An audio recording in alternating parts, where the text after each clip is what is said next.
pledge allegiance to the flag of the United States of America and to the republic for which it stands, one nation, under God, indivisible, liberty and justice for all. Good evening. Welcome to the 2019 State of the City. This time I have the honor to introduce Mayor Joe DiStefano.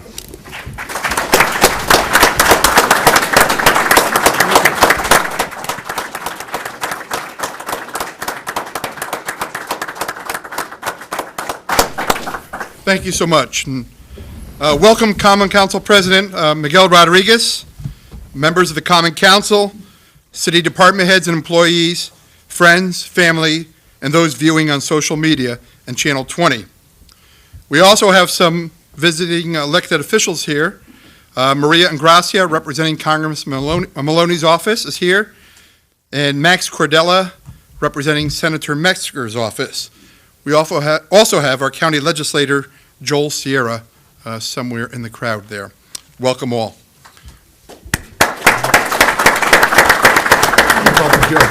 Judge. There's a special one for the judge. Oh. We always keep the judge separate. The Honorable Judge William J. DeProspo, sitting in the front row.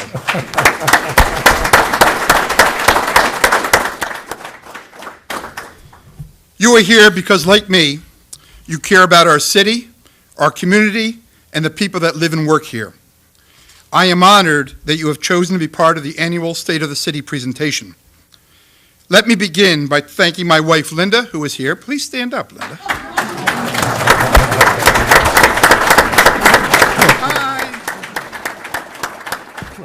Hi. My family, along with Wendy Rodriguez, Miguel's wife, and the families of each council member for partnering with those of us who serve our city. Without your support, we surely would not have the success that we have seen over the past several years. Also, thank you to my staff, Mary Zahorchik and Maria Benny, and the assistance that was given by Caitlin McNamara and Eileen France for tonight's presentation. Please stand up, Maria and Mary.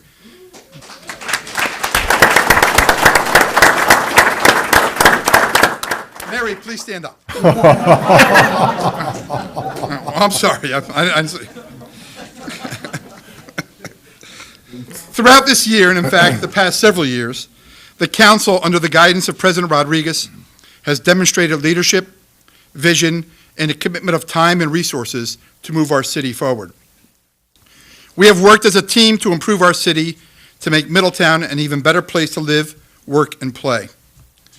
We remember our first female mayor, Gertrude Mokotov. Gert and her husband, Dr. Ruben Mokotov, were very much community-oriented, and Gert was a leader by example in so many respects. She was a college professor, alderwoman, council president, two-term mayor, and more. Many years after the passing of Dr. Mokotov, Gertrude remarried. The New York Times covered her wedding to Alvin Mann. Gert was a friend and advisor to all of us here, and forever one to give her opinion.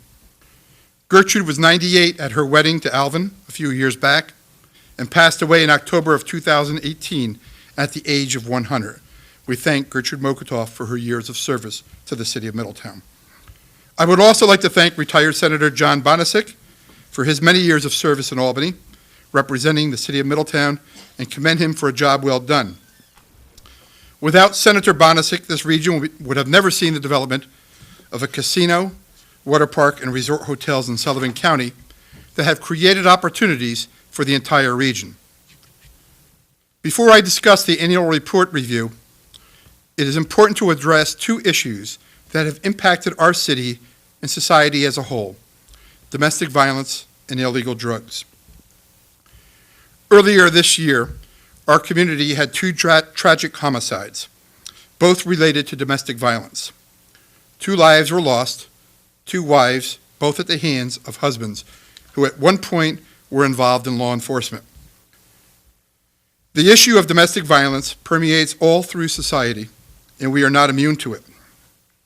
First, let me detail the relationship between the Middletown Police Department and Safe Homes of Orange County and outline their mission statement. Safe Homes' mission statement is Safe Homes of Orange County's mission is to work towards the elimination of intimate partner violence, teen dating violence, and trafficking by providing comprehensive support services to victims and their children, and by increasing public awareness about these issues and encouraging accountability for perpetrators. The City of Middletown continually reviews their procedures and programs to ensure that our police officers are engaging with residents and providing them with necessary support and referral that are appropriate for individual needs. And analyzing our crime statistics and calls for service in the early part of 2018, Chief Iwanchu and his administrative staff recognized a concerning pattern involving domestic violence cases. In 2017, domestic violence calls represented approximately 2% of the police department's total call volume. However, when analyzing these incidents from the perspective of violent crime, it was learned that more than 50% of the most serious type of assaults, aggravated assaults, occurred during domestic violence incidents. This is a very serious issue. The police department receives grant funding and other resources to address violent crime, particularly aggravated assaults. Unfortunately, traditional policing techniques have not been found to be effective in addressing domestic violence-related crimes. It was therefore clear that this problem would require a more innovative and comprehensive approach. It should be no surprise that domestic violence is a complex issue that presents substantial challenges for law enforcement and the criminal justice system as a whole. Domestic violence calls for service remain one of the most dangerous types of calls for law enforcement officials to respond to, given the unpredictable and extremely violent nature of many individuals who are involved in these types of incidents. Oftentimes, victims of domestic violence do not wish to participate in the arrest and prosecution of their loved ones. It can be a vicious cycle that too often results in tragedy. However, there is hope. In January of 2018, Chief Iwanchu and his administrative staff met with the Executive Director of Safe Homes of Orange County. The purpose of this meeting was to discuss a new program designed to provide enhanced domestic violence-related outreach services to the Middletown community. Safe Homes presented the police department with an opportunity for a partnership as part of their Risk Response Project, or RRRP. The RRRP has many components, the most important of which is the training of all police department personnel and lethality risk assessment for victims of domestic violence. Every police officer in the city of Middletown attended a 4-hour block of instruction taught by Safe Home staff and staff members on how to administer a 10-question victim assessment questionnaire on the scene of each domestic violence call. The assessment takes less than 2 minutes to administer, and depending upon the responses received, the officers would then initiate an immediate call to the Safe Homes 24-hour Victims Assistance Hotline to place the victim in contact with a domestic violence victim advocate. This procedure would eliminate any possible delay in providing a victim with outreach services and also ensure that the victim was properly informed of all of his or her options to ensure his or her personal safety. In addition to the new assessment, the RRRP also called for the assignment of a Safe Home staff member to the Middletown Police Department for domestic violence-related case review. This staff member would be tasked with reviewing every domestic violence incident that the police department responded to and analyze the incident to determine if any additional services were necessary. When necessary, the staff member would also pair up with police officers and conduct home visits out in the field as a means of following up and assessing future needs. After hearing an explanation of the program, Chief Iwanchu quickly realized that this program would provide unquestionable benefits to the residents of the city of Middletown. The program was launched in February of 2018 and continues today. The program has enhanced the safety of domestic violence victims and brought new focus to the police department's mission of reducing violent crime. The program cannot prevent every incidence of domestic violence, but it does provide an additional layer of support for individuals who may be in need of assistance. The immediate impact of the program may result in additional crimes being reported, as our victims advocate will investigate the history of victims' relationships and encourage the prosecution of past offenses. In 2018, our police department responded to 64 aggravated assaults, 34 of which were domestic in nature. This was a slight increase from our 2017 statistics. But looking forward, it is our hope that this program will be instrumental in reducing violent crime and protecting those innocent people in our community. While this program can enhance the safety of domestic violence victims, unfortunately, not every incident can be prevented. Part of our job is to make our residents aware of what resources are available to victims. That's why I reached out to Safe Homes of Orange County Executive Director Kellyanne Castiel-Larriere for assistance. Can we do more as a community in addition to what Chief Iwanchu has implemented within the police department? How can we work with Safe Homes to make all victims and family members aware of the resources available? Director Castiel-Larriere was very receptive and will be attending our Common Council meeting on March 19th to outline to the public what Safe Homes is and how we can utilize their resources to create a safer environment for those who are victims of domestic violence. We will place contact information for Safe Homes on all of our social media, including Channel 20 and our website. We will partner with Safe Homes to assist those who are victims. The second incident I'd like to discuss involved a lieutenant in the Middletown Fire Department who was arrested and charged with being one of the ringleaders of our narcotics ring in Orange and Rockland County. Charged along with him were 2 retired police officers from other communities and a volunteer fire chief not associated with the Middletown Fire Department. While this is an ongoing case, the allegations are very serious. All of us in city government were shocked and angry upon hearing the news.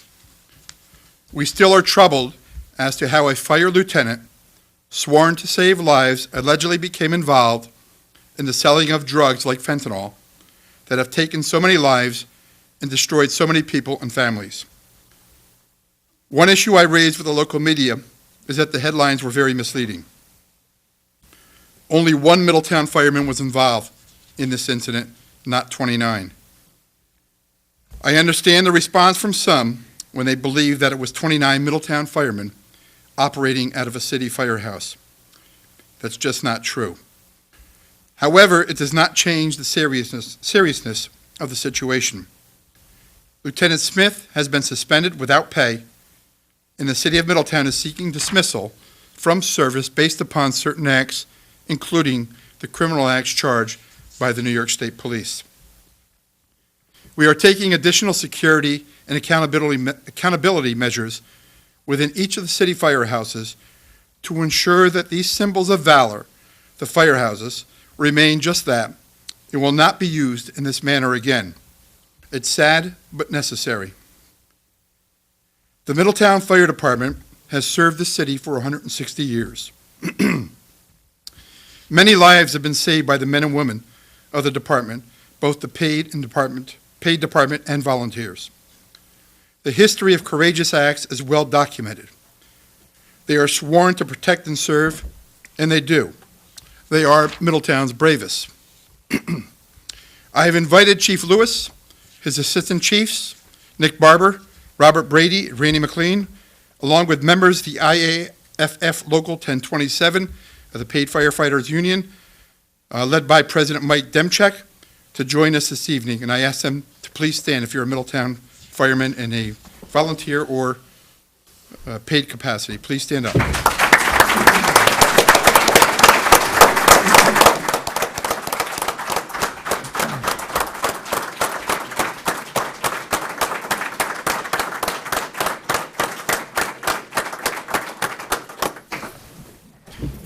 the paid guys, stay up. Keep standing, please. I want to talk to you directly while you're standing. Chiefs?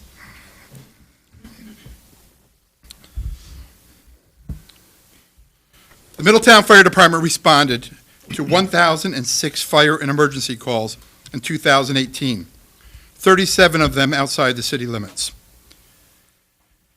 You participated in the Run for Downtown, the classic 10K. You raised Santa to the top of the tree for the tree lighting ceremony, and participated in various school events, along with many more public service events. My words to you, gentlemen, are that I stand with you and the men and women of your departments. The members of the City Council stand with you, and most of all, the residents of the City of Middletown stand with you.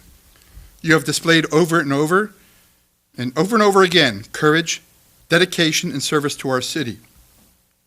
Your commitment to our residents and those in surrounding communities never wavers, and I thank you for that.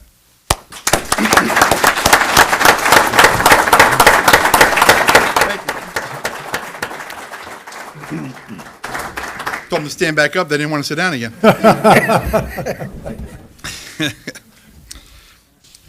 The annual State of the City includes copies of each annual report submitted by individual departments, along with the summary presented by me this evening.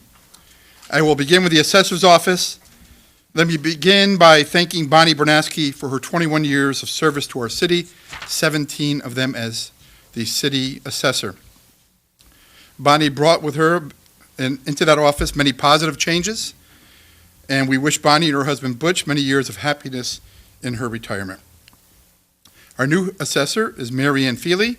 She's here. Please stand, Mary Ann, so everybody gets a picture of you.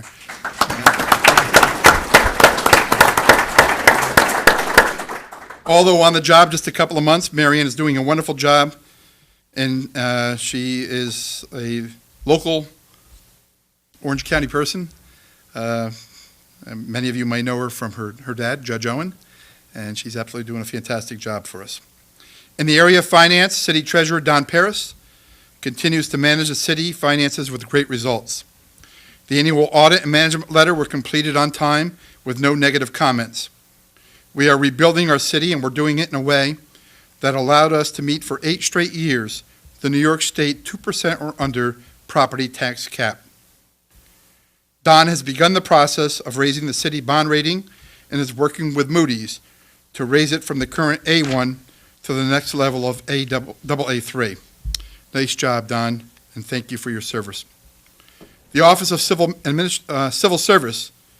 Can I skip this part? No, I'll do it. I paid for it. The Office of Civil Service is led by Executive Administrator Joe Massey. This office oversees the employment of persons in the classified service of the city, the Middletown School District, and the Housing Authority. The office administered 19 examinations during the year, including the police exam, in which 444 candidates took the test. Mr. Massey has also been instrumental in outreach into the minority communities to increase participation in civil service testing for all positions, including police and fire. Our next area is the city clerk, led by our city clerk, John Numchek. John is responsible for the transparency of city government. His website work is designed to make the city more user-friendly. In 2018, he added agendas, minutes, documents, and applications to each page of all departments and boards for easy access by the public. He continues the basement scanning project, reviewing old city records, scanning them and uploading them into our electronic file system. The city clerk's office will be administering the municipal ID program. This program received an awful lot of public input and scrutiny. We gave both sides of the discussion ample time to make their case. While the ID card means different things to different people, I believe we did the right thing here. The equipment is in, and Mr. Numchek has set up a website so you can read up on it and figure out what information is required. We will be kicking it off shortly, and I hope that many in our community will show their support by obtaining one. This is card number 1, issued to me, and card number 2 issued to President Rodriguez. We're going to have a vote. Who's the cuter guy? Please stay seated if it's number 1.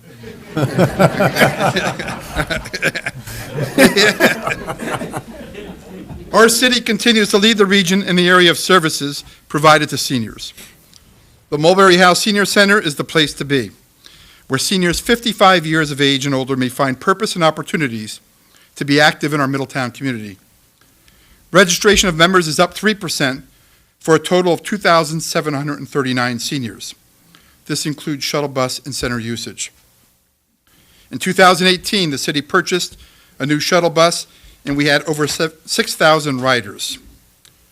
The city continues to invest in our seniors to make their retirement years more enjoyable.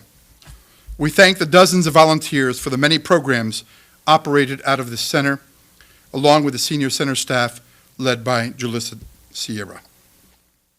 Our Recreation and Parks Department continues to provide a variety of programs that is unmatched in the Hudson Valley. Led by Superintendent Brinkerhoff, we continue to expand programs and park facilities.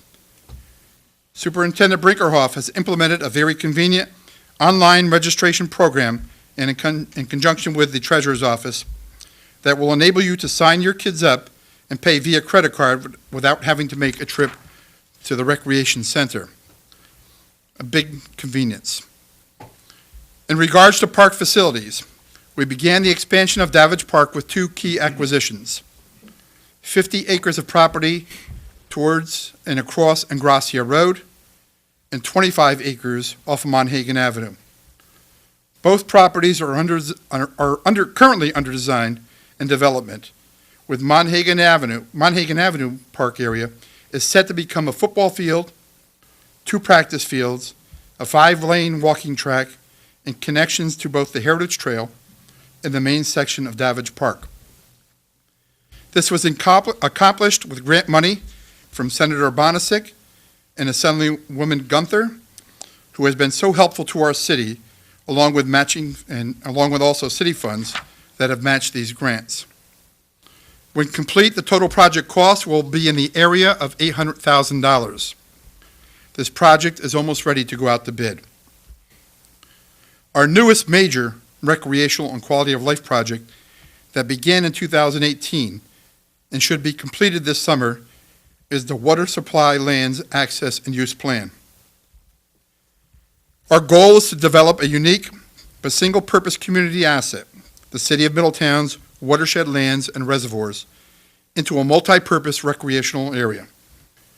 The proposed area includes 3 main lakes plus feeder streams, approximately 1,246 acres of land and water owned by the City of Middletown, just a few minutes from our downtown.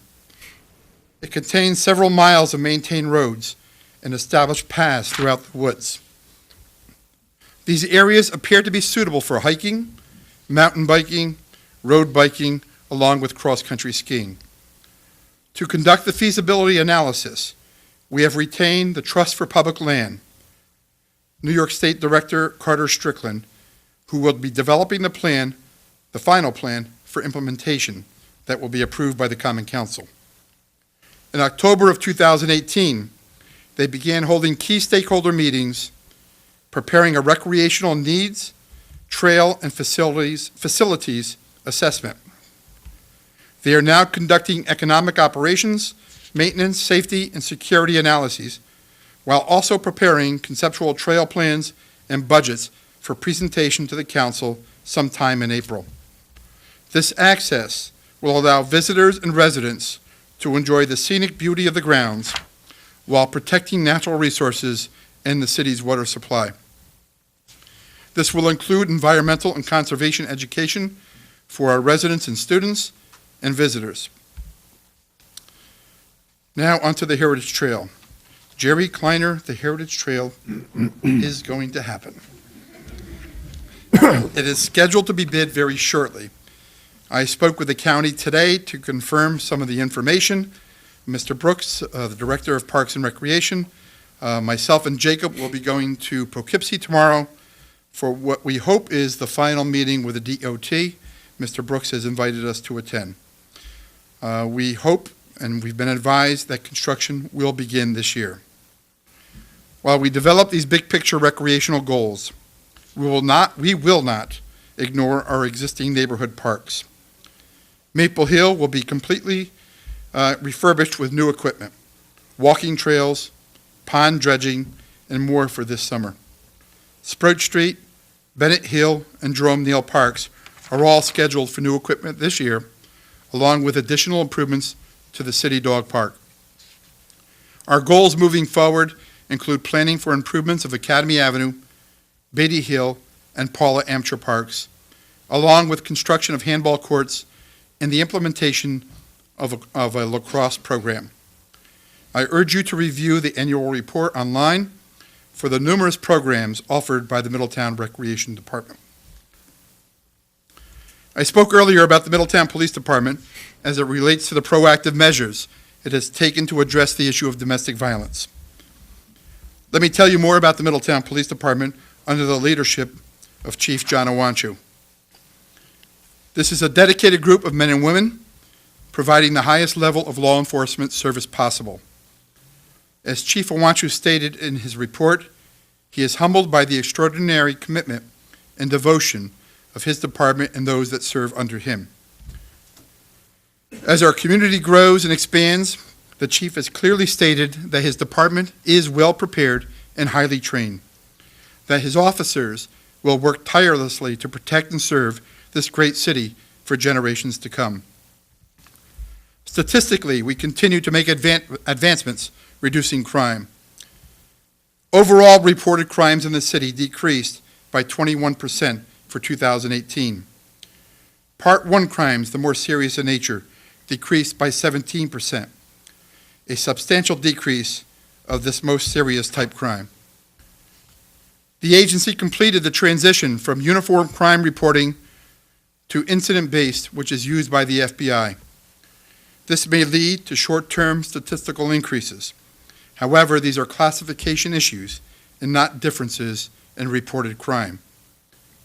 As we have done in the past, we examine the 5-year trend, and our city is bucking the national trends that indicate increases in crime on a national level. In cooperation with the Middletown PBA, the city now has 3 part-time officers dedicated to downtown foot patrols, community events, and future heritage trail security. Chief Owanchu has submitted a plan for trail security, as the trail will run throughout the city and will include both urban areas such as downtown and rural parts of the city such as Davidge Park, along with the Genung Sprague Dolson Rail Trail area. In conjunction with the Middletown School District, the School Resource Officer Program was reestablished for the first time in 10 years, and we've been asking for it for 10 years. Our police department now has a trained SRO in each building that sits within the city limits.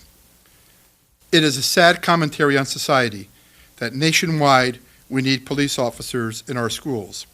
However, the SRO program has many more benefits to it, such as building police-student relationships that extend outside school grounds. I commend Board President John Perino, the members of the Middletown School Board, Superintendent Del Moro, and his staff for once again working with the city to reach a fair compromise on funding that took into consideration the district's needs, the police department's needs, and most of all, our kids' safety. Another major emphasis of the Chief Owanchu, and his administration has been his ability to recognize that law enforcement is much more than simply making arrests and issuing tickets. He has focused his agency on building relationships with community members based upon mutual trust and respect. He began the very successful pop-up barbecues, hosting these events in city parks, inviting neighborhood families to play games, see demonstrations of emergency vehicles, and building relationships with kids and families, all while enjoying a barbecue put on by police officers, firemen, and ambulance personnel. They have been a major success, along with the movie nights, the Junior Police Academy, and so much more, offered by the Middletown Police Department. In 2018, Lieutenant Aaron Welch successfully completed a 10-week law enforcement leadership program at the prestigious FBI National Academy in Quantico, Virginia, joining Chief Owancho as one of those 4 people. Lieutenant Welch is the 4th active member of the Middletown Police Department to achieve this status, a level of professionalism only accomplished by 1% of law enforcement officers in our nation. In our fight against crime, the Middletown Police Department made a number of important technology purchases, including the purchase of the public notification system known as Nixle. Nixle allows the police department and city emergency services to communicate directly with our residents via text, email, and social media alerts in the event of major emergencies, severe weather, water main breaks, and additional important messages from other city agencies. We urge you to sign up. It's very quick and simple to do, but it will put an end to those phone calls to City Hall in which you say, how come I don't have any water? How come, what's going on in my neighborhood? You will now know what's going on in your neighborhood if you sign up for Nixle. Another important advancement in our fight against crime is the opening of the Hudson Valley Crime Analysis Center. This center provides valuable support to law enforcement agencies throughout our area. Our department participates in this joint venture with other law enforcement agencies by providing a detective for part-time analytical support. This is a very valuable tool in making all of our communities in the region safer, and Middletown is a partner in this venture. Lastly, in the police area, we continue to work with agencies like Honor to address homelessness in the region. Many communities in our county ignore homelessness. They shift the burden of dealing with this nationwide problem on the cities of Middletown, Newburgh, and Port Jervis locally. In Orange County, according to the Orange County homeless data provided to me, at least 800 people with no relationship to Newburgh, Middletown, or Port Jervis became consumers of homeless services. Services for homeless, like shelters and warming centers, must be placed in a more equitable manner so the financial burdens do not fall on the 3 cities alone. This shifting of responsibility, especially the financial responsibility, to the 3 cities is wrong. The county and towns and villages in Orange County need to step up to the plate in the area of affordable housing, homelessness, and transportation. You cannot build Legoland, Amy's Kitchen, Great Wolf Lodge, Resorts Casino, numerous hotels, and so much more in the pipeline without also addressing the need for affordable workforce housing in the areas that are benefiting from the development. It is not solely the responsibility of the 3 cities. We will focus this fair share discussion as we move forward, not only in regards to homelessness and affordable housing, but included in these discussions should be a countywide public transportation system and how it will be funded. 2 key components of Middletown's future viability and growth are infrastructure and economic development. You can't have economic development without infrastructure, and you can't afford major infrastructure improvements without economic development. There's a balance. Director of Economic and Community Development, Maria Bruni, is involved with the planning and spending of the $10 million grant that we received as the first Mid-Hudson recipient of Governor Cuomo's Downtown Revitalization Initiative, along with many other economic development initiatives in the city. These projects include the Facade Grant Program, which is currently underway, in excess of $1 million in facades being restored throughout downtown. Ride down North Street, and you'll see the building facades that are under construction, with more to come in round 2. Also, you will see Tompkins, lit up and almost ready to open, as an antique mall and auction house. This building sat empty for 25 to 30 years. The empty building at 23 Center Street is now renovated and hosts the Comedia Group on the first 2 floors. They represent millions of dollars in private investments. Maria is working with Equilibrium Brewery, a major success story in downtown that began with the selling of the empty warehouse behind City Hall to them to start their operation. We did this with development goals, and it has worked out for both Equilibrium and the city. They will be closing very shortly, as soon as Alex Smith gets the papers prepared. Aha, it's a message, huh? On the former TD Bank building to expand their brewery operation. Jay's Place across from City Hall and Olivia's Empanadas are two businesses that have opened recently in downtown. These are viable businesses on the first level with residential apartments on the upper floors of these buildings. These buildings were vacant and run down prior to these renovations and new ownership. We always love to talk about the Paramount Theater and what a gem it is, and our residents deserve an awful lot of credit for allowing us and supporting us to invest in this magnificent building in downtown Acre. This is the cornerstone of our city and downtown as a growing entertainment district. The Paramount continues to offer a variety of programming, including first-run movies, classic film weekends, school trips, comedy, and live entertainment, such as the Oak Ridge Boys and Three Dog Night, both of which sold out. We also host the graduation ceremony for Toro and hope to do many more things like that, along with many regional dance companies.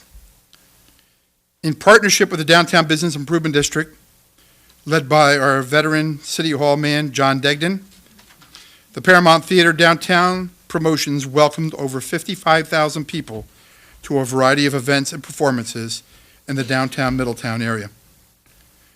One plug for upcoming shows: Andy Cooney on Friday, March 8th, and Almost Queen on Friday, March 26th. Tickets are on sale now. Please buy your tickets. They are moving. The Woolworths project, including a new parking lot of $3.2 million, is nearly complete, and three businesses that won our Race for Space competition, Oak and Reed, Farmer and Baker, Painted Horse Chocolates, are designing their spaces and getting their necessary permits. We had a photo op at the Oak and Reed the other day, and I think they're here. I thought I saw them come in. Well, I asked them, if they are here, I asked them, are you as good as you say you are? And they said better. So that's what we have to look forward to, and I think it's going to be an excellent addition to downtown Middletown. The parking lot reconfiguring projects, which will utilize green infrastructure at the assistance of Commissioner Tawil, and the streetscape improvements of $4.3 million under design and will go out to bid this year. Area Way Park behind City Hall will be a beautiful downtown passive use green area, hosting the farmers market, community events, with the Heritage Trail going through the property.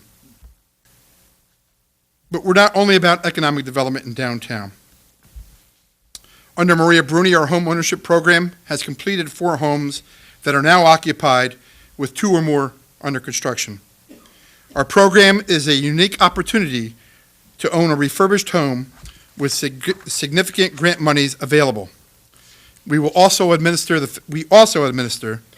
federal grants for the home improvements loans through community development. If you're interested, please contact that office. About 5 years ago, we were able to attract Toro Medical School to our city. It is important that we recognize each year the valuable, just the credibility that Toro College choosing Middletown has meant for us as we move forward in economic development. They accelerated our redevelopment efforts to a new pace. This facility joined SUNY Orange as a major attraction to help with the city's goal to become younger. Private investors started taking another look at Middletown. Our focus on arts and education was instrumental in attracting the Northern Academy for the Arts, which is a grade 6 through 12 school, and Fay Tien College on the former Middletown Psychiatric Center grounds. They have redeveloped many of the vacant buildings on this site, including the 79,000 square foot former Woodman Hall. This is not a rendering. This is actually what the one wing of Woodman Hall looks for and is now being used by Fay Tien College. FATN is also in the process of creating an undergraduate medical program. They have expanded the degree programs to include bachelor degrees in biomedical science and data science. By 2028, FATN College plans on having comprehensive academic program offering at undergraduate, master's, and doctoral levels. The projected enrollment is now at 6,200 students between the two schools in the next 5 to 10 years, with a faculty and administrative staff of 900 by 2028. The number of students expected in on-campus housing is approximately 500. One of the large buildings that the city sold to FATN is currently under renovation for dormitories. The school is magnificent.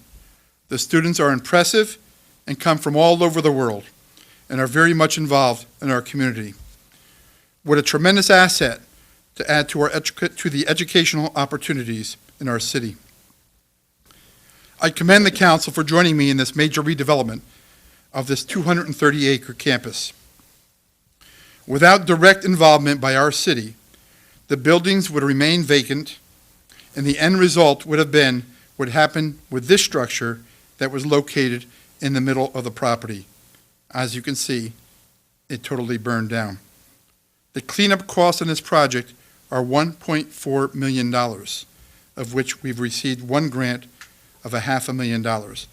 Obviously, we're trying to bring those cleanup costs down, but I think what it does demonstrate is the need to be a little more proactive in redeveloping these buildings, and we have formed that partnership with FATN College, and I thank them for choosing Middletown.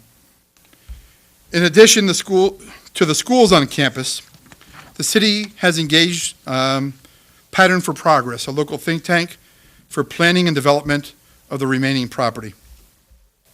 The city is in active negotiations with the state of New York for additional property at the campus, and we hope to close on this in the very near future. The combination of infrastructure improvements led by Commissioner Jacob Tawil and economic development efforts by Director Bruni are the reasons that this campus is moving so quickly with redevelopment. On the infrastructure side, we have been very aggressive in protecting Middletown's resources and improving our aging infrastructure.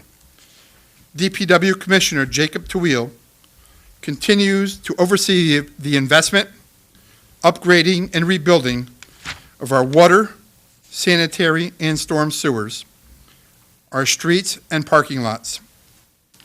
At the same time, they have become moneymakers for the city of Middletown. For example, the controversial CPV plant located in the town of Wawayanda, not the city of Middletown, the town of Wawayanda, made greener by the city of Middletown, selling them treated sewage rather than forcing them to use potable water, groundwater, which would have been pulling from many of the wells in the Wawayanda Mount Hope area, has generated in excess of $700,000 of income for the city taxpayers for 2018, while the septic treatment program started by Jacob Tawil, Commissioner Tawil, created almost $450,000 for city taxpayers in 2018. These are funds that would never come into the city without these creative programs. These are also the funds that are necessary to improve our infrastructure, partly without having a devastating impact on taxpayers. And I've tried to convey this to many of our residents who have come in and talked about CPV. And I make the green argument to them that this project is greener because of Middletown's participation. There's a benefit to Middletown, that this project, CPV, is there not because of the city of Middletown. They're there because the town of Wawayanda changed their zoning. The town of Wawayanda Planning Board approved the project, and the project is there. And our role was to make it greener and to become a revenue source for the city of Middletown, and we were successful in that area.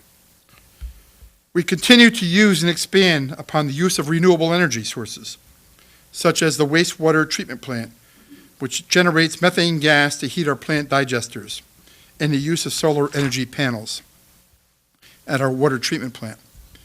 We are completing the energy efficiency project, which includes a changeover to LED lighting in all city buildings, along with additional measures to meet green standards.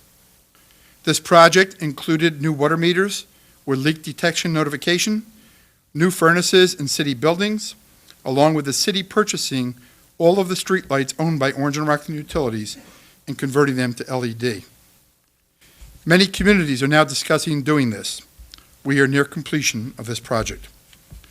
Our water and sewer systems are the lifeline of the city. I'm sure all of you have heard that from Jacob before. Many times.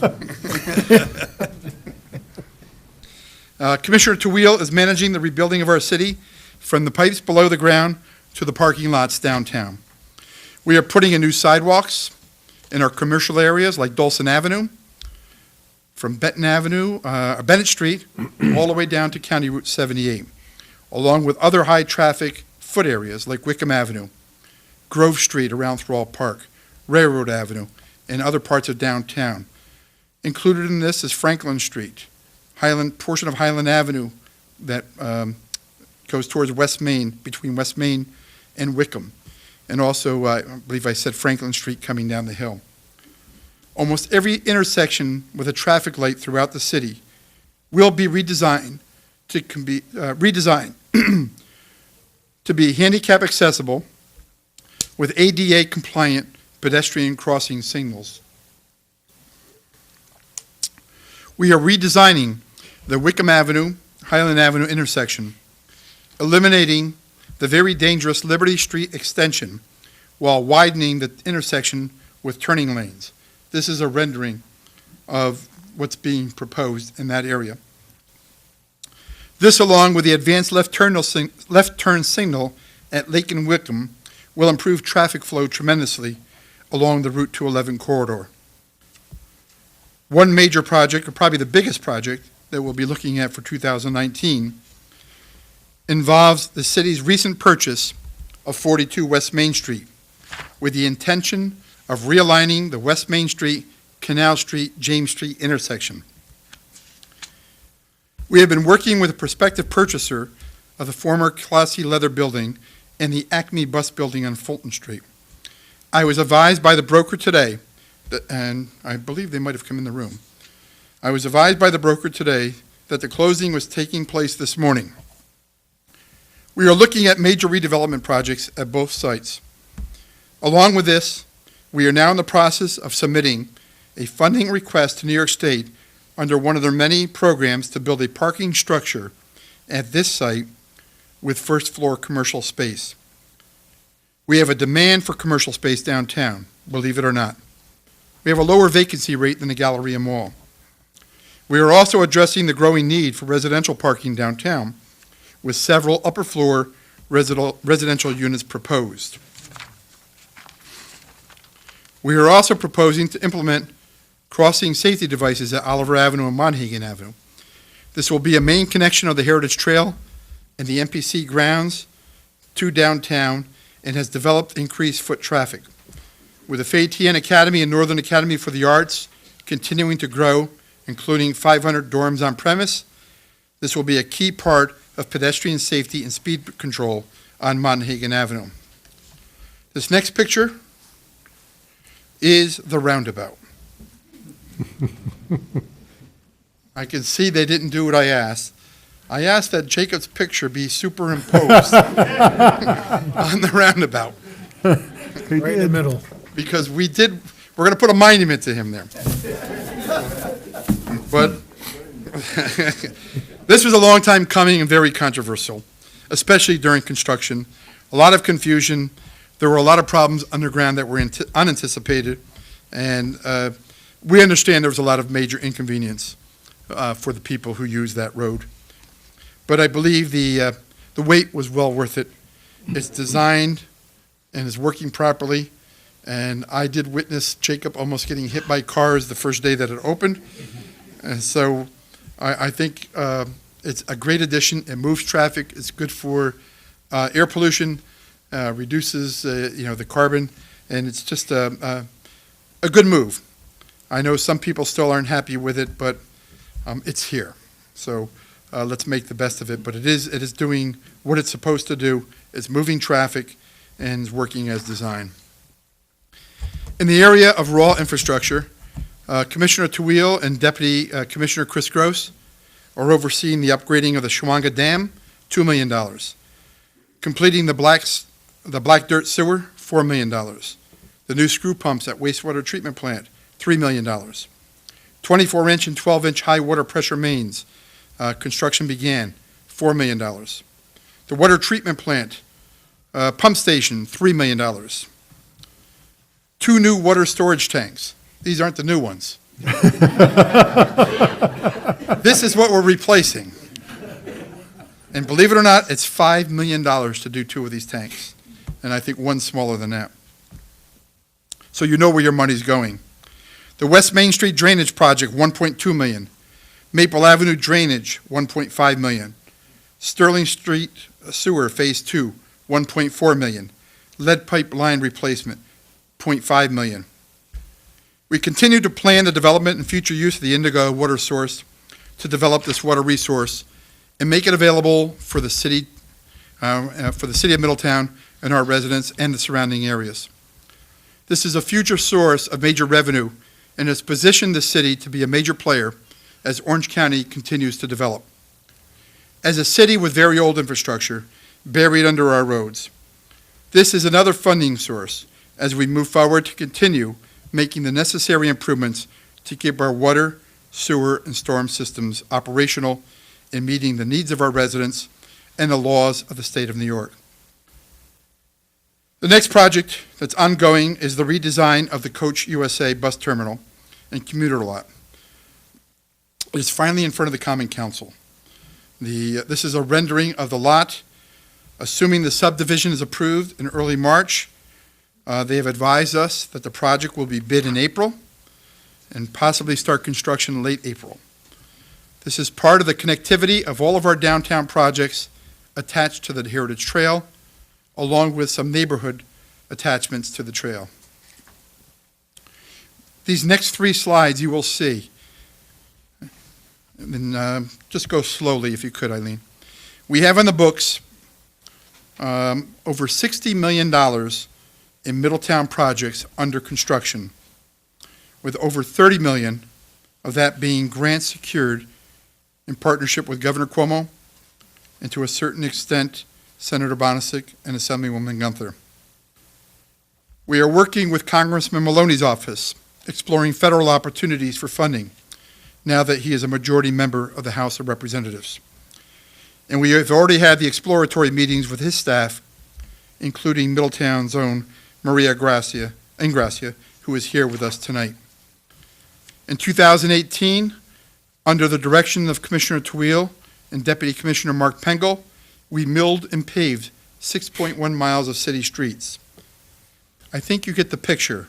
We're doing a lot with a lot of money, and a lot of that money is coming from other sources. Jacob Tawil has worked with Corporation Counsel Alex Smith on increased code enforcement. We had 104 code enforcement convictions in city court for 2018, resulting in $65,000 in fines and $44,000 in civil court judgments. Police code enforcement had an additional 187 convictions. We have taken traffic violators very seriously, resulting in 1,167 convictions with $154,000 in fines. Now I will say Alderman Massey's favorite line. In conclusion, we have accomplished an awful lot by working together, and this is on a serious note. There is no petty politics being played here by any member of this Common Council or anyone involved in city government that you see on other levels of government. We are responsive to our residents, each and every one of us. We have held the line on taxes for 8 straight years. Our savings account is very healthy, with Moody's considering a bond upgrade. We have secured over $30 million in active grants to rebuild our city. We thank Governor Cuomo for his support in redeveloping our community. We continue to support the arts. We have developed affordable workforce housing, while many in the region have ignored it. We have created home ownership opportunities for people that never had a chance to own a home. We have improved our neighborhoods with both enforcement and investment. And we have reduced crime significantly using the 5-year trend barometer. We will expand recreational opportunities for our residents with hiking and biking on the picturesque City Reservoir area coming this year. The Heritage Trail is a reality and should reach Middletown by the end of the year. The Davidge expansion is under construction with new ball fields for youth football and other uses such as lacrosse and other opportunities for our residents. Let me once again thank you, Council President Rodriguez, and the Common Council for this partnership that is moving our city forward. Thank you to the department heads for their input and advice as we move forward. And thank you to the city employees for your hard work and dedication, and thank the numerous volunteers, dozens and hundreds of them possibly, who are so instrumental in the success of our city. I saw Sue Depew come in. Sue leads our annual cleanup every year, and it's just an insurmountable task, but she does it from her heart. And most of all, I'd like to thank the residents of our city for putting your trust in me to lead my hometown, the city of Middletown. I will continue to lead the charge as long as you will have me. I have spent every day since I took the oath of office, listening to you and working hard to make you proud. Many have doubted our efforts to rebuild and revitalize our city. We now ignore them. We know we are on the right track. I take to heart the words of President Obama from his 2008 victory speech, where he said, we are met with cynicism and doubts, and those who will tell us that we can't. We will respond with that timeless creed that sums up the spirit of the people, and that is, yes, we can. So 2019 is our year in Middletown. The saying is, yes, we can, and yes, we are. So thank you so much, and I appreciate welcoming.